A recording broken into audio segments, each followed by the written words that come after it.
લોકસભા ચૂંટણીના ત્રીજા તબક્કામાં પ્રિયંકા ગાંધી આજે વલસાડના ધરમપુરમાં કોંગ્રેસના ઉમેદવાર અનંત પટેલના સમર્થનમાં જનસભાને સંબોધિત કરી પ્રચારનો પ્રારંભ કરશે. કોંગ્રેસના નેતા પ્રિયંકા ગાંધી લોકસભા ચૂંટણી માટે ગુજરાતમાં પ્રચાર કરશે. લોકસભા ચૂંટણીના ત્રીજા તબક્કામાં પ્રિયંકા ગાંધી, રાહુલ ગાંધી સહિત કોંગ્રેસના કેટલાક નેતા ગુજરાતમાં પ્રચાર કરશે. પ્રિયંકા ગાંધી આજે વલસાડના ધરમપુરના કોંગ્રેસના ઉમેદવાર અનંત પટેલના સમર્થનમાં જનસભાને સંબોધિત કરી પ્રચારનો પ્રારંભ કરશે. પ્રિયંકા ગાંધી 5 વર્ષ બાદ ગુજરાત આવી રહ્યા છે. અંતિમ વખતે માર્ચ 2019માં અમદાવાદ આવ્યા હતા.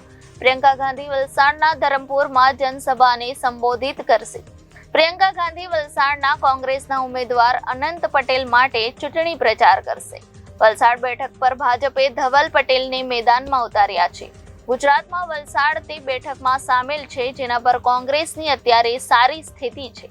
દક્ષિણ ગુજરાતમાં યોજાનારી લોકસભા બેઠકની રેલી દરમિયાન પ્રિયંકા ગાંધી સુરતમાં ભાજપની બિનહરીફ જીતનો મુદ્દો ઉઠાવી શકે છે. પ્રિયંકા ગાંધી મંગલસૂત્ર વિવાદને ઉઠાવી રહ્યા છે. અનંત પટેલ વલસાડ લોકસભા બેઠક અંતર્ગત આવતી વાંસદા બેઠકના ધારાસભ્ય છે. ગુજરાત વિધાનસભા ચૂંટણીમાં પ્રિયંકા ગાંધી પ્રચાર માટે આવ્યા ન હતા. તે લાંબા સમય બાદ ગુજરાતમાં પ્રચાર માટે આવ્યા છે. Reporter Arvind Rathod, Janadesh news, Surat.